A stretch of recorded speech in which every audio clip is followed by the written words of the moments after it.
Meus irmãos, boa noite, a graça e a paz de Jesus Cristo. Amém. Antes de tudo, eu quero agradecer a Deus pela oportunidade de conhecê-los. Todos os irmãos, já tive a oportunidade de conhecer outra ocasião, com os pastores Gustavo, hoje conhecendo aqui o pastor Daniel dessa igreja. Nosso abraço fraterno da Igreja Batista Betel, do Mesquita, estou acompanhando aqui do Wallace, do Leandro, irmãos queridos. Essa iniciativa que os irmãos tomaram é positiva, no sentido de congregar a igreja para receber a palavra e, a despeito das diferenças em questões secundárias, tem o propósito de abençoar a cidade com o Evangelho de nosso Senhor Jesus Cristo. Estou vendo aqui o irmão querido, pastor Levi, filho de Lopes, Deus o abençoe. Nós nos conhecemos lá de longa data. Eu quero insistir, permaneça nesse foco de estar juntos para aprender da palavra, a fim de cumprir o propósito do Senhor de ser luz do mundo e sal da terra nessa cidade de Nilópolis. Eu queria meditar numa porção da Escritura. Peço a você que abra a sua Bíblia em Filipenses, capítulo 2. Nós vamos ler os versos 12 a 16.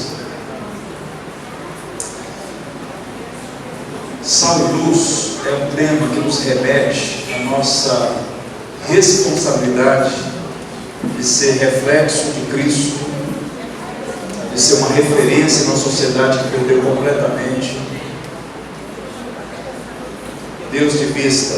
A sociedade está alienada por causa do pecado. E essa porção de Filipenses capítulo 2, Paulo vai nos dar alguns encorajamentos. Eu peço a você, como foi orado aqui ainda há pouco, que sua mente e coração estejam abertos para receber a palavra do Senhor. O texto é Filipenses capítulo 2, vamos ler os versos 12 a 16.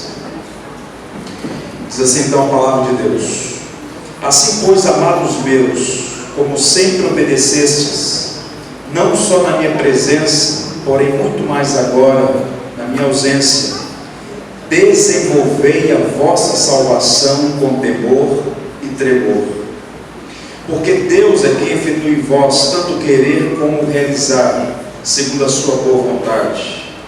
Fazei tudo sem murmurações nem contendas, para que vos torneis irrepreensíveis e sinceros, filhos de Deus inculpáveis no meio de uma geração pervertida e corrupta, na qual resplandeceis como luzeiros no mundo, preservando a palavra da vida, para que no dia de Cristo eu me glorie que não corri em vão, nem me esforcei inutilmente. E Deus abençoe. Eu estou me dirigindo a um grupo de pessoas que professam a fé em Cristo, são discípulos e discípulas de Jesus. E uma das primeiras coisas que nós devemos aprender em nossa jornada cristã é conjugar o verbo da salvação.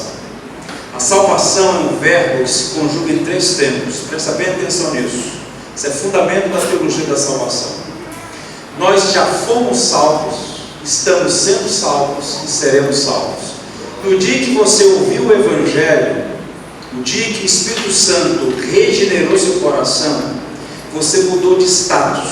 Você estava condenado e foi justificado.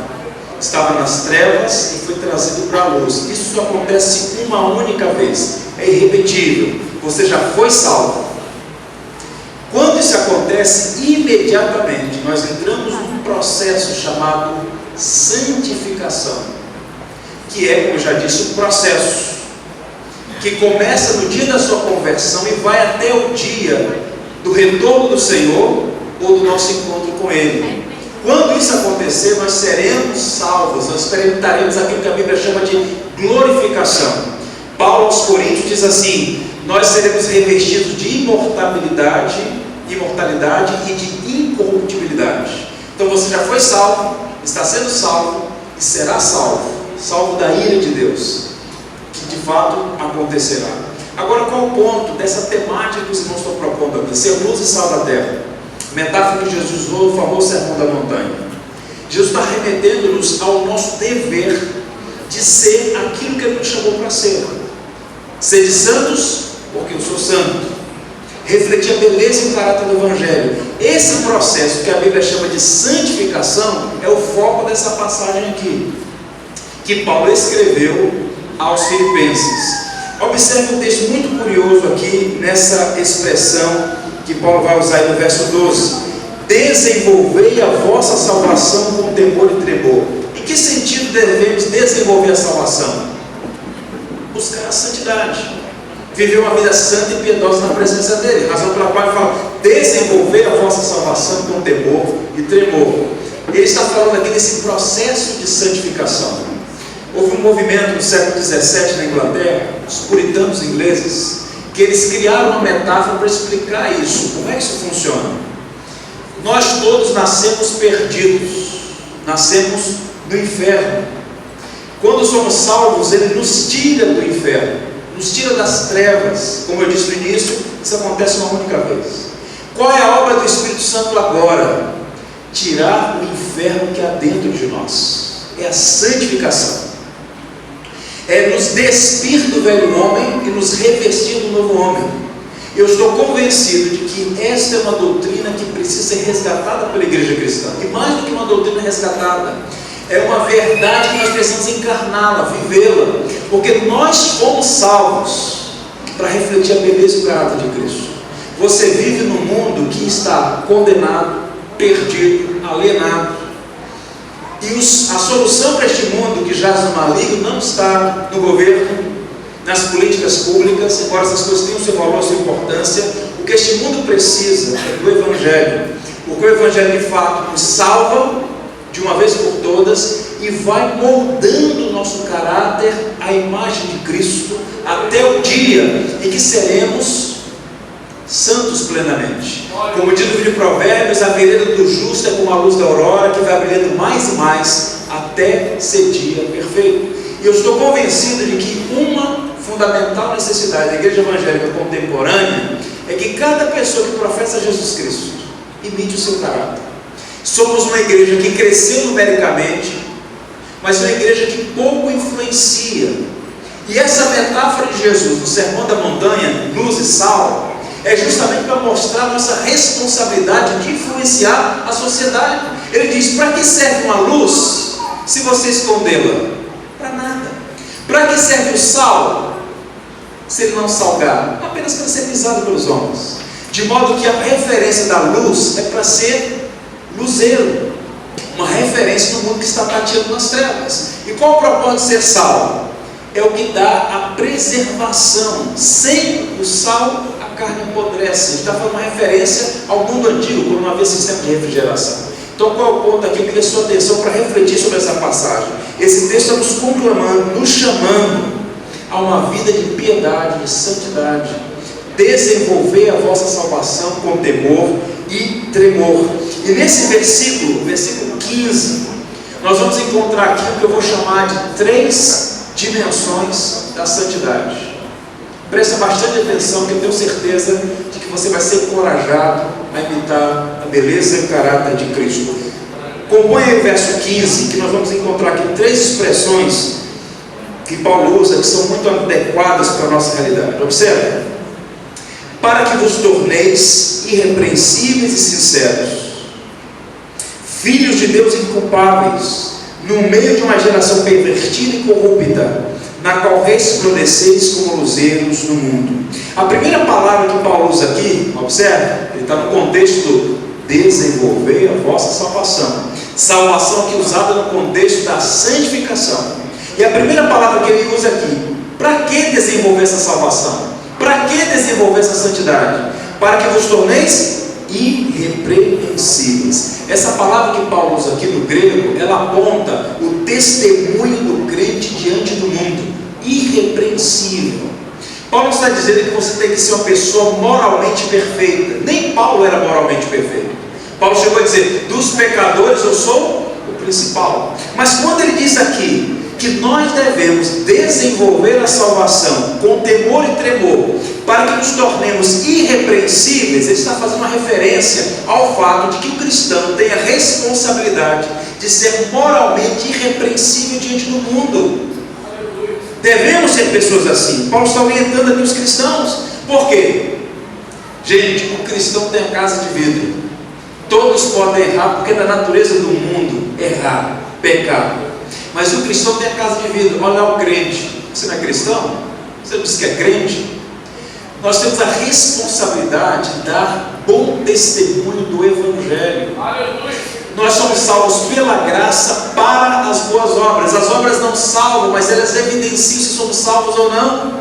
De modo que o mundo está de olho na igreja. E como é que nós vamos conquistar o mundo para Cristo? Como é que nós vamos conquistar a cidade de Nilópolis, Mesquita, Baixada Fluminense? Não é com magia. Não é com magia. É com vida no altar do Senhor. O impacto do Evangelho na vida das pessoas. À medida que a igreja encarna o Evangelho, as pessoas vão vendo que o Evangelho não é uma figura filosófica, não é um discurso, não é uma teoria. O Evangelho é um poder que não é deste mundo, que encontra pecadores e os transforma, e os molda à imagem de Cristo e faz com que eles reflitam o caráter do Evangelho. Pode observar todos os homens, todas as mulheres escritos nas Escrituras, eles não eram moralmente perfeitos, mas a partir do momento que tiveram um encontro com Cristo, a vida foi transformada, mudada. Pega Zaqueu, um empresário corrupto, ganancioso, um cara que trabalhava como diretor da Receita Federal da região, mas acostumado a levar vantagem. Certo dia teve um encontro com Jesus. E o que acontece? Senhor, quem roubei, vou restituir 4 vezes mais. Ou seja, o homem que era pegado ao dinheiro agora está disposto a devolver a quem ele fraudou, porque o Evangelho transforma a nossa vida, molda a nossa vida. No interior de São Paulo, na verdade na capital de São Paulo, uma jovem se converteu à fé cristã, promissora, inteligentíssima, concursos no exterior, e ela começou a trabalhar numa empresa, uma multinacional alemã. E essa multinacional alemã, que tinha sede em Munique, tinha um critério para nós esquisito, mas era um critério deles. Eles só empregavam funcionários solteiros. E ela estava trabalhando, crescendo. Como eu disse, se converte à fé cristã, e namora-se com um rapaz na igreja, crente não se ajunta, crente se casa, amém, gente? Ela falou assim: eu quero me casar. Mas já sabia que o casamento ia ter algumas implicações. Conversou com o pastor deu as orientações, ela ficou decidida, é isso que eu quero fazer. Ela faz uma carta demissória, e junto com a carta demissória vai entregar ao seu chefe, ao diretor da empresa, o convite de casamento. Ela entra na sala, apresenta o convite de casamento. Olha, já sei como é a política da empresa, e junto com o meu convite de casamento também está minha carta demissória, eu estou pedindo demissão. O chefe dela disse: fique calma, sente-se. Não, eu estou calma. Ela diz: Isaura, você não vai ser demitida, você está sendo promovida hoje. Ela fica surpresa, porque ela já sabia qual era a política da empresa. O chefe disse assim: nós já fomos informados que isso ia acontecer. E o conselho da empresa se reuniu e decidiu mudar a sua política. Porque nós sabemos que há muitas pessoas aqui na empresa que se casam às escondidas para não perder o emprego. E você, desde que se converteu, você tem dado um bom testemunho. Aleluia! E nós pedimos autorização à empresa geral, e você vai ser promovida, porque é de gente de caráter que nós precisamos. Pergunta aos irmãos: Cristo foi glorificado ou não foi? Cristo foi glorificado. Sabe como é que você humilha o diabo? Não é chutando o diabo. O diabo ri para isso. Você humilha o diabo quando você vive no Evangelho, quando você vive na verdade.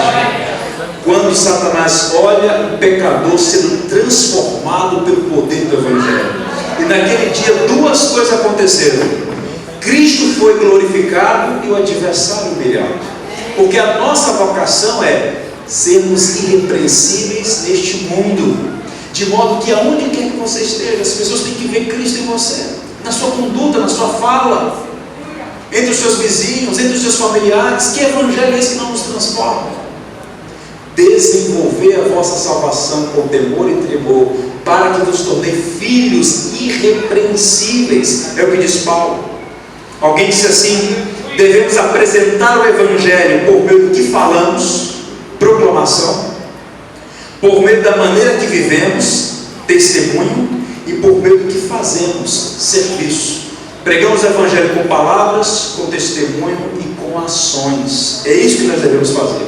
Mateus 5,16, Jesus diz: assim brilhe também a vossa luz diante dos homens, para que vejam as vossas boas obras e glorifiquem a vosso Pai que está nos céus. Eu quero encorajar vocês aqui. Chamem para si essa responsabilidade. Peçam graça a Deus. Senhor, eu quero ser alguém cuja vida te glorifica. Se ensina ou não. Aquele que furtava, para de furtar. Aquele que mentia, para de mentir. Aquele que vivia na imoralidade, abandone isso, porque para a santidade que Deus nos chamou. Aquele que desonrava pai e mãe, passe a honrar os seus pais. Aquele que provocava ira aos filhos, passe a ser amáveis com seus filhos. O Evangelho é o poder de Deus transformando a nossa vida. E nós devemos dar bom testemunho do Evangelho. Jesus disse assim: os escândalos são inevitáveis. Inevitáveis. Todavia, ai daqueles por intermédio dos quais os escândalos virão. Melhor seria se lhes atassem no pescoço uma pedra de moinho e lançassem-se ao mar. Não seja escândalo para o Evangelho. Não seja escândalo para o Evangelho. Seja alguém que reflete a beleza do Salvador, a graça do Evangelho. Eu oro para que seja assim em nome do Senhor Jesus. Segundo, observe outra palavra que Paulo usa aí. Paulo fala de sinceros. E aqui a palavra que ele usa aqui denota a ideia de que o crente é para si mesmo. Ele é irrepreensível perante o mundo e ele é sincero para consigo. A palavra que Paulo usa aqui para sincero significa sem máscara, sem mescla, não adulterado. É alguém que é íntegro, não é dividido, não é dúbio, não tem duas caras, uma lá fora e uma aqui dentro. Ele é sincero. Não há coisa mais terrível do que mentir para si mesmo, fingir ser o que não é. E Paulo está dizendo que nós devemos ser filhos sinceros. Sabe de onde vem essa palavra sincero? Ela é uma palavra muito antiga, usada em várias culturas. No mundo grego, no qual Paulo está inserido, já havia gente desonesta naquele tempo. A desonestidade começou desde a queda. E alguns artesãos faziam vasos de barro. E por falta de qualidade, esses vasos por vezes trincavam, rachavam. E para que eles fossem vendidos a si mesmos, eles tapavam essas rachaduras com cera. Davam uma maquiada e botavam o vaso rachado para vender. O indivíduo comprava, 2, 3 semanas depois, colocava água, o vaso estava roto, rachado e a água vazava. Então criou-se um provérbio: nós queremos um vaso sem cera, sinceros, uma corruptela de idioma. De modo que quando Paulo fala para sermos sinceros, aqueraios, é a palavra que ele usa aqui, ele está dizendo, um vaso que não seja maquiado, seja sincero. Nós todos temos uma tendência a usar máscaras, porque somos filhos de Adão. Nós temos medo de revelar quem nós somos para não ser rejeitados. Então nós somos tentados a usar máscaras, como Moisés. A Bíblia diz que o brilho do rosto de Moisés ia diminuindo, então ele colocou um véu sobre o rosto para que as pessoas não percebessem que a glória estava diminuindo. E há muito crente usando as máscaras da falsa piedade, orações bonitas na igreja. Que santidade! Mas é a esposa que sabe que santo você é. É o marido que sabe que santa você é. É o professor, é o aluno, são os vizinhos, são os colegas do trabalho. Paulo está dizendo, sejam sinceros, vocês não podem enganar a si mesmos. É muito fácil, irmãos, porque nós temos uma tendência à corrupção. A Bíblia diz que nosso coração é enganoso e desesperadamente corrupto. Mas sejamos sinceros. Há uma música do João Alexandre, um poeta, que ele diz: por fora um herói, por dentro um ladrão. Você sabe uma das coisas mais preciosas na Bíblia? É que a Bíblia nunca esconde os pecados dos seus servos. Nunca esconde. O homem segundo o coração de Deus, Davi, o Senhor revela lá as mazelas de Davi, mas não revela para humilhar e destruir, revela para corrigir, porque Deus não quer gente de caráter dúbio, dúplice, mas gente íntegra. Há uma história sobre George Washington, foi o primeiro presidente dos Estados Unidos da América, um homem brilhante.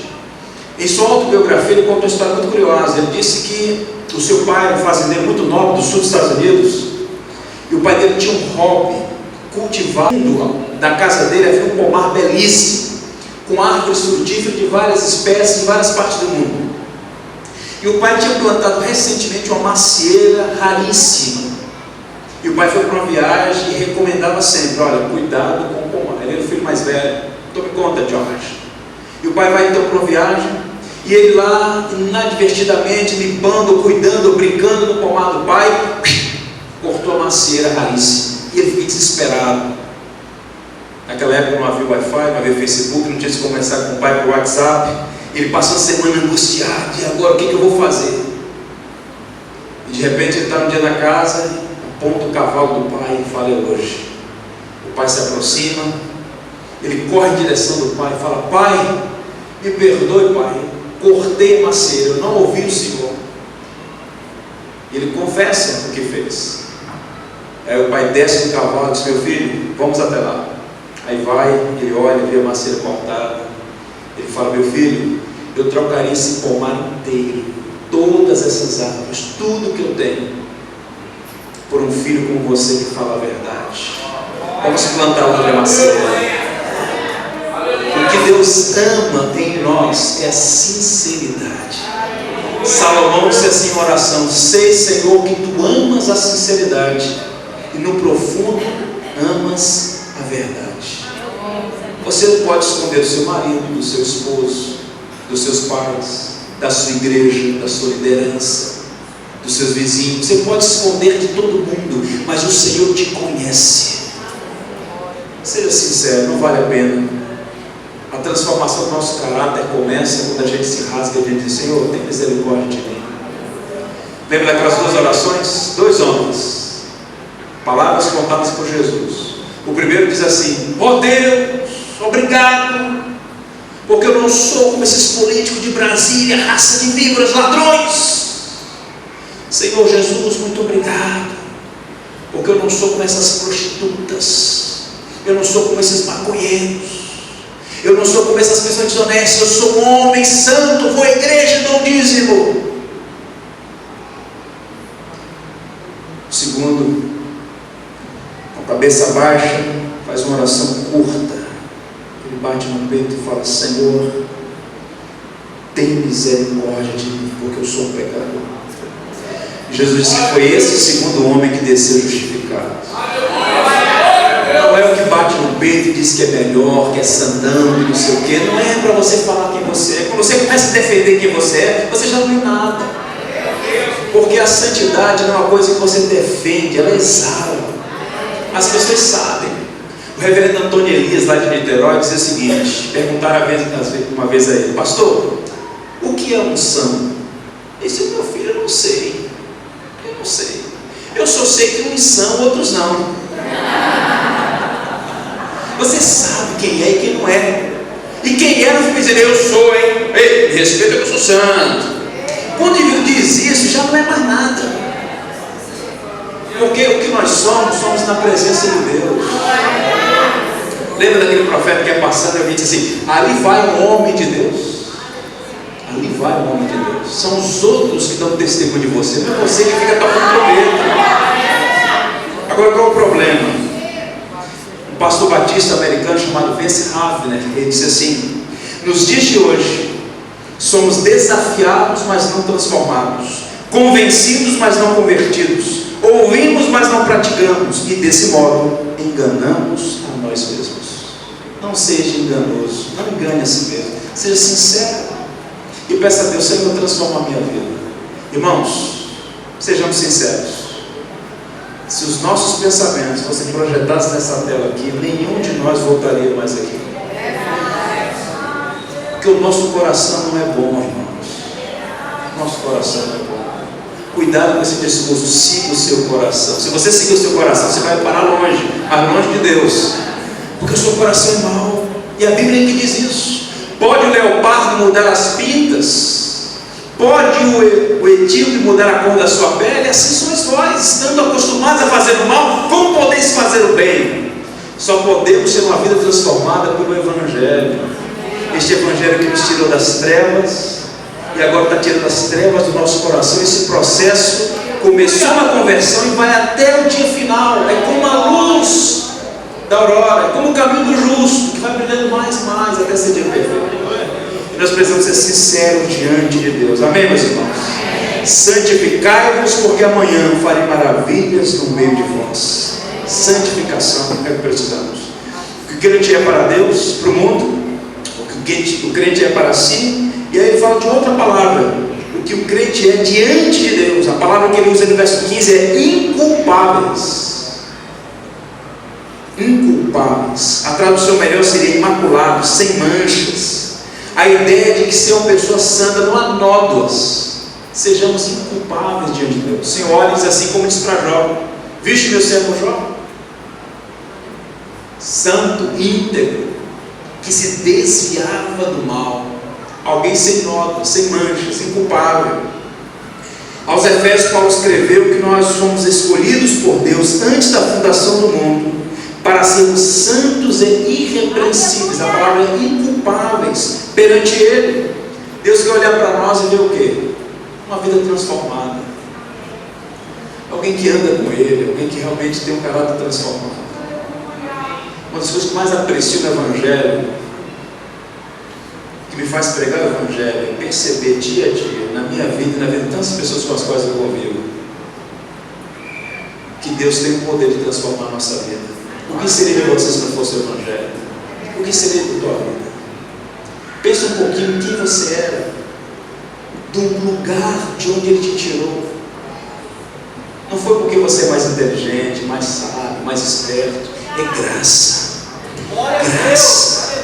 Maravilhosa graça, que vai lá no fundo do poço e tira um pecador e transforma. E quando esse pecador tropeça de novo, a graça levanta. Tropeça, levanta. Um Deus que não desiste de nós. Não é bom saber disso, que Deus não desiste de nós, sempre trabalhando em nossas vidas. Se o meu povo, que se chama pelo meu nome, se humilhar e orar e buscar a minha face, arrepender-se dos seus maus caminhos, então ouvirei os céus, perdoarei o seu pecado e sararei a sua terra. Agostinho dizia que as boas obras começam com a confissão das más obras, e a gente precisa aprender a confessar, abrir o coração, falar: Senhor, eu quero ser uma vida que glorifique o teu nome, eu quero viver uma vida que exalta o teu santíssimo nome. Nós pensamos muitas vezes, isso é um grande erro, que o tempo melhora as pessoas. Já ouviu esse discurso? Ele está sempre que é muito jovem, tem muito que aprender. Você nunca vai encontrar na Bíblia o discurso de que o tempo melhora as pessoas. Nunca, em nenhum lugar. Quando Paulo escreve a Timóteo, Timóteo era um jovem pastor, solteiro, pastoreando um grupo de igreja na capital da Ásia, na cidade de Éfeso. E Timóteo estava enfrentando alguns problemas na igreja, dentro da igreja e fora dela. E Paulo escreve assim para Timóteo: ninguém despreze a tua mocidade, torna-te padrão dos fiéis, na palavra, na pureza, na fé, no amor. Timóteo deveria ser um padrão para a igreja a despeito da sua pouca idade, porque independente da idade, nós devemos viver uma vida santa diante de Deus. E a ideia de que o tempo melhora as pessoas é um equívoco, porque o tempo é só uma percepção que nós temos da realidade. O que transforma de fato a nossa vida é o que, gente? Os meios de graça. Você já ouviu essa expressão? Meios de graça. É uma expressão teológica. Meios de graça. Deus nos salva, está nos salvando e nos salvará. Passado, presente e futuro. A pergunta, portanto, passa a ser: quais são os recursos que Deus usa para nos transformar, para que sejamos santos diante do mundo, sinceros para com nós mesmos e inculpáveis diante dele? Quais são os meios que Deus usa? Que sinergia é essa? E aí poderíamos falar de vários, mas eu quero falar dos principais rapidamente, para que você seja de fato este homem que está desenvolvendo a sua salvação. Os principais meios de graça: a palavra. Santifica-os na verdade, a tua palavra é verdade. Quem disse isso? Jesus, na oração sacerdotal. O que promove santificação em nossa vida? A palavra de Deus. A palavra. Mas qual o grande problema dessa geração de cristãos? Nós não conhecemos a palavra. Nós estudamos muito pouco a palavra. Nós gastamos o nosso tempo com tantas coisas frívolas e inúteis e nós não conhecemos a palavra. Nós somos a geração mais ignorante do protestantismo no Brasil, gente. Deixa eu te dar uma informação. Eu fui pregar num congresso com 800 jovens mais ou menos, alguns anos atrás. O tema do congresso era o que é ser cristão. E na primeira das 5 exposições daquela semana, eu comecei então falando do poder da Escritura, o poder da palavra de transformar a nossa vida. A palavra, a fé vem pelo ouvir e ouvir a pregação. Nós somos salvos mediante a pregação do Evangelho e mais, a nossa fé é nutrida mediante a pregação do Evangelho. Então comecei com a pregação do Evangelho, sobre a importância da palavra na vida da igreja. E aí, antes de começar a exposição bíblica, eu fiz uma espécie de aposta. Eu disse assim para aquele grupo de mais de 800 jovens: eu quero oferecer um iPad com 2 semanas de uso. Acabou de chegar dos Estados Unidos. Para qualquer jovem que aqui esteja, que possa vir à frente e recitar de memória os 10 mandamentos, conforme está em Êxodo 20. Você acha que aconteceu o quê? 800 jovens num congresso cristão, falando sobre o que é ser cristão, não sabiam os 10 mandamentos. Este é um reflexo da igreja evangélica brasileira. Nós não conhecemos a Bíblia. Nós temos uma vaga ideia da Bíblia. Isso se dá por 2 razões. Está acontecendo um fenômeno de marginalização do púlpito. Em outras palavras, o púlpito ocupa o centro, mas apenas com uma decoração, porque na verdade ele está no escanteio, lá na margem. Há tantas coisas que ocupam o culto, mas a palavra não tem centralidade. E o problema não é só dos púlpitos nas margens, ou à margem. O problema é a falta de interesse nos bancos. Havia um ditado antigo entre os seminários que preparam os padres. Lá na pregação, lá é homilia. E quando um padre mais experiente ia treinar outros padres em formação, os seminaristas, havia uma adagem que diz o seguinte: a homilia tem um princípio. Até 10 minutos, Deus está falando. Até 15 minutos é o homem. Passou de 15 é o diabo. Em outras palavras, quanto mais curta, melhor. E o que está acontecendo nessa igreja evangélica agora? Cantam 4 horas e lê uma besteirinha da palavra de Deus. Vou ler aqui uma besteirinha que eu disse outra vez, uma gravação, numa rádio, um homem. E o que vai acontecer com isso? Uma desnutrição. Uma desnutrição. E aí você vê os problemas morais na igreja. Mentira. Problemas na área da imoralidade sexual, gravíssimos na vida da igreja. Crente que fala e não cumpre a palavra, desrespeita as autoridades. Você vai vendo vários problemas éticos e morais. E a pergunta é: por que está acontecendo? Está acontecendo porque falta a palavra. Porque a palavra não é para encher a cabeça de informação apenas. A palavra é para transformar a nossa vida. O propósito de Deus é de fazer uma biblioteca ambulante, sabendo os versículos de memória. Eu sou quem mais sei aqui. Não, essa palavra é exposta para sermos transformados por ela. Examinai as Escrituras, porque julgais ter nelas a vida eterna, e são elas mesmas que testificam de mim. O príncipe dos pregadores, o pastor batista chamado Charles Spurgeon, veio no século XIX. Ele disse o seguinte: geralmente uma Bíblia que está caída aos pedaços pertence a alguém que não está. Porque no tempo dele, uma Bíblia custava o equivalente a 1 ano de serviço. O cara tinha que trabalhar 1 ano para comprar uma Bíblia. Então geralmente o indivíduo tinha uma Bíblia para a vida inteira. Hoje o indivíduo perde uma Bíblia, ele vai na Amazon, vai na internet, compra na porta da casa dele. Tem Bíblia de todas as cores, todos os tipos, Bíblia de estudo. Hoje é uma geração que mais tem Bíblia, mas é que menos conhece. Mas naquela época não. Então uma Bíblia para a vida inteira. Então aquela Bíblia ralada, rasgada, anotada. Então ele fala, olha, a Bíblia que está caindo aos pedaços pertence a alguém que não está. Ou seja, a Bíblia era usada, estudada, examinada. E os crentes hoje abrem a Bíblia do Salmo 91 em casa para espantar o mau olhar, o mau agouro. Aí você pergunta, meu irmão, você sabe o que está escrito no Salmo 155? Não, pastor, mas vou procurar agora. Ele vai no Salmo 155, não acha. É uma geração com dificuldades. Eu quero te encorajar aqui, meu irmão, assume isso. Assume isso. Ser um estudante da palavra de Deus. Não para ficar cheio de marra, desafiando o pastor. Você manda que o pastor, você manda que aquele professor. Sabe por quê? Se você conhecer mesmo a Bíblia, a mensagem da Bíblia, seu coração vai ser quebrantado. Não é para julgar-se maior, melhor, é para servir, é para abençoar, é para glorificar o Senhor. Estude a palavra. O principal meio de graça é a palavra. E qual é a minha oração? É que você diga como o salmista no Salmo 119: para sempre ao Senhor está firmada a tua palavra no céu. Quanto amo a tua lei, é a minha meditação todo dia. Lâmpada para os meus pés é a tua palavra e luz para os meus caminhos. Meditação o dia todo e todo dia. Que assim seja. Primeiro meio de graça para a santificação, a palavra.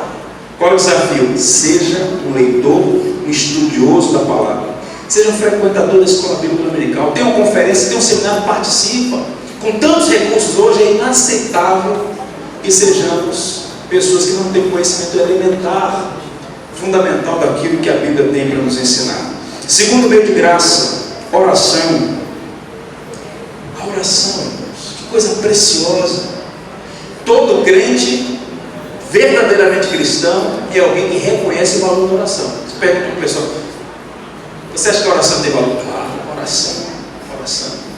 O que é oração? Oração é falar com Deus.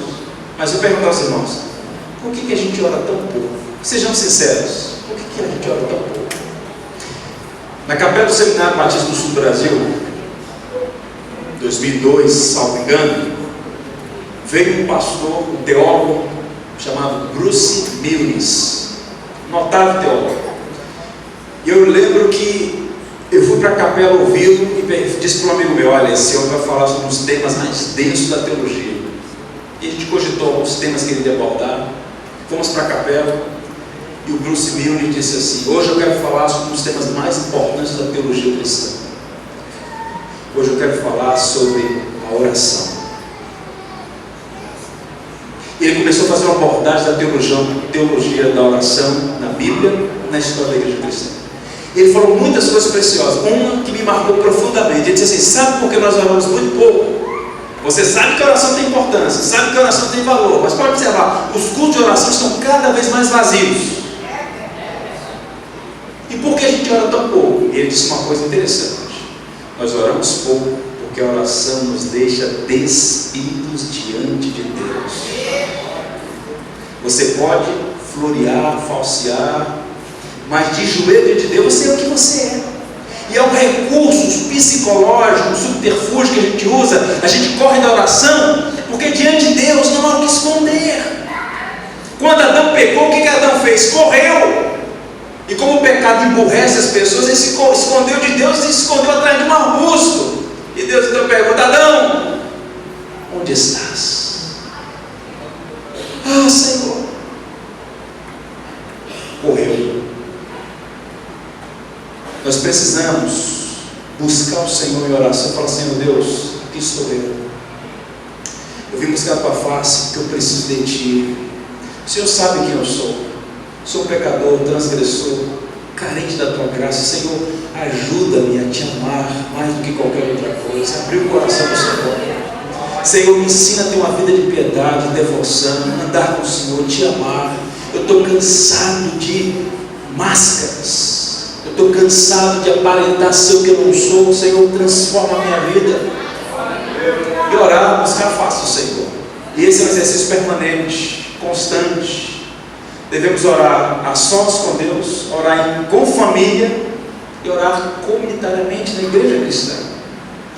E tantas coisas roubam o nosso tempo para oração. Você sabia que tudo conspira contra você para você não orar? Corre de manhã, aquela perturbação, acordou atrasado, dormiu tarde, corre.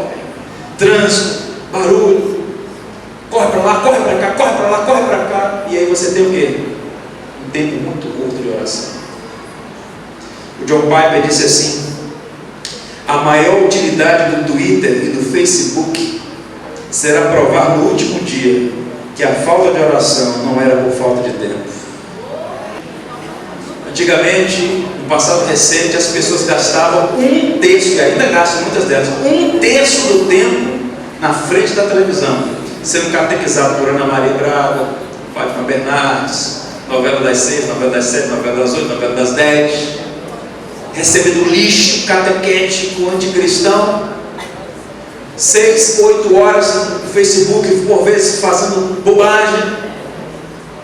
Eu não tenho tempo para estar com o Senhor, para estar com o Senhor, para estar no ciclo de oração. Eu não quero trazer peso sobre os irmãos, mas encorajamento. Sejam homens e mulheres de oração. E aqui uma palavra aos homens da igreja: são vocês que devem chamar a família para oração. Estamos cada vez mais sem homens. Você chega no culto de oração, só tem mulheres. Cadê os homens, gente? Chama para um churrasco, tem 500. Chama para um culto de oração, tem 5. Estou falando alguma coisa errada aqui, não? Orai sem cessar, diz a palavra. Palavra, oração. No entanto, isso é estranho a nós hoje, porque a gente vive numa cultura hedonista. Qual é o conceito do hedonismo? Felicidade ao percurso e rejeição a qualquer sofrimento. Você não vê aí as sinagogas de Satanás? Pare de sofrer. Onde é que está escrito isso na Bíblia? Pare de sofrer. No mundo tereis aflições, disse Jesus. Que conversa fiada, mentirosa é essa? Pare de sofrer, enganando as pessoas. Quem quiser servir a Deus vai sofrer. Por muitas tribulações vos importa entrar no reino dos céus. Quando passares pelas águas, quando indica que vai passar. Ainda que eu ande pelo vale da sombra da morte, não temerei mal algum, porque tu estás comigo. Mas nós passamos por vales. Agora, qual é o propósito desses vales, meus irmãos? Nos transformar, nos quebrantar, nos moldar a imagem de Cristo. E o Senhor usa por vezes várias provações para trabalhar na nossa vida. Houve na Amazônia um homem chamado Frederico Orr, era um inglês, faleceu recentemente. Um homem notável. Veio para o Brasil ser missionário, na década de 60. Embreou-se na mata, Manaus, aquelas regiões todas ali no entorno, aquelas cidades ribeirinhas, pregando o evangelho. Num naufrágio do barco, morreu a esposa e os filhos. Os sepultou e continuou pregando o evangelho. Um homem piedoso. Plantou igreja, formou obreiro, discipulou, trabalho notável, sem glórias, fazendo trabalho para o evangelho, para a glória de Cristo. Formou um obreiro, colocou ele numa igreja. Depois de muito tempo, já plantando em outra igreja em outras regiões de Manaus, soube que aquele pastor que ele tinha ganhado para Cristo, discipulado, ordenado, estava pastoreando a igreja, estava doente, muito doente. Ele foi no hospital visitá-lo. Quando ele chega lá, aquele caboclo grande, forte, agora um homem franzino, adoecido. Quando o Frederico entrou no quarto do hospital e viu aquele homem, não reconheceu. Abatido pela enfermidade, tinha sido dilacerado. E quando o homem percebeu, aquele servo de Deus percebeu o seu pastor olhando para ele assim, sem jeito, o homem disse assim: Frederico, você mencionou bem a Bíblia. Essa enfermidade é a limusine que Deus está me usando para levar para a glória. Ele não se abateu com o sofrimento, porque aquele sofrimento não era para destruí-lo, mas para burilá-lo e glorificar a Deus. Por vezes Deus permite uma crise financeira, um desemprego, uma crise familiar, uma enfermidade, como diz o Senhor sobre Lázaro. Essa enfermidade não é para a morte, mas para a glória de Deus. Todas as coisas cooperam para o bem daqueles que amam a Deus. Não desperdice o seu sofrimento. Eu costumo dizer que sofrimento serve para duas coisas: ou te aproxima de Deus ou te afasta de Deus. É você que decide. Teus problemas estão te aproximando do Senhor ou te afastando dele? Quanta gente perde a fé? Pouca coisa. Deixa eu dizer uma coisa para você: sem querer minimizar o seu sofrimento, sem querer fazer descaso do seu sofrimento. Quando a gente começa a observar o que acontece ao redor do mundo, ou mesmo perto de nós, há muitos homens e mulheres de Deus passando muita dificuldade por amor ao Evangelho. Estão ali firmes, servindo ao Senhor. Firmes, servindo ao Senhor. Você já ouviu falar de um país chamado Coreia do Norte? Está no ranking do país que mais persegue cristãos no planeta. Há indícios que há 400 mil cristãos trabalhando em campos de concentração lá. O país mais fechado do planeta. Uma república comunista no coração da Ásia. Um homem se converteu e conseguiu fugir para a Coreia do Sul, que é uma potência cristã. E esse irmão relatou algumas coisas. Ele era um soldado daquele país. Ele disse que um pastor e sua família foram descobertos. E o governo então os prendeu, a polícia secreta, e tentou intimidá-los. Você tem que entregar os outros pastores, tem que entregar as Bíblias, entregar as casas de culto, ou senão vocês vão padecer. Não podemos fazer isso, não faremos. Eles se apanharam e depois foram intimidados, levaram um campo aberto. Havia ali covas, pastor, a esposa e os 3 filhos. Pastor, se o Senhor não contar, nós vamos sepultar o Senhor e as suas famílias vivos aqui. Não podemos negar a Cristo. Neguem a Cristo, entreguem. Não podemos. Jogaram então o pastor, a esposa e os 3 filhos em pé na cova e começaram a enterrar. Areia na canela, areia na cintura, areia nos ombros, só pessoas de fora. Pastor, a palavra está contigo. Vai negar o Evangelho? E o pastor ficou vendo as crianças. Ele está ali naquela pressão. De repente a mulher dele diz assim: mais um pouco, meu querido, mais um pouco e nós veremos a face do nosso Salvador. E começaram a cantar o hino e foram enterrados. Um dos soldados que vendo aquela situação: eu quero servir esse Deus também. Foi o soldado que fugiu e contou isso na Coreia do Sul. Sofrimentos que glorificam o nome do Senhor.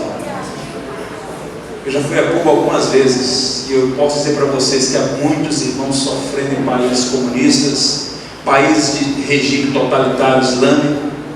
Mas uma coisa eu tenho dito aos irmãos: esses sofrimentos não estão roubando a fé desses irmãos, mas fortalecendo. O problema da igreja evangélica no Brasil é que a prosperidade está nos afastando do Senhor. O indivíduo começa a ganhar um dinheirinho, começa a afastar do Senhor, fica logo vaidoso. E aí o Senhor começa a mudar. Fala: meu irmão, você não é nada. Meus irmãos, a nossa vida é, olha, frágil, pequena. Deixa eu te dar uma palavra final de encorajamento aqui. Presta bem atenção no que eu vou te dizer. Presta bem atenção. Você e eu, nós não somos nada.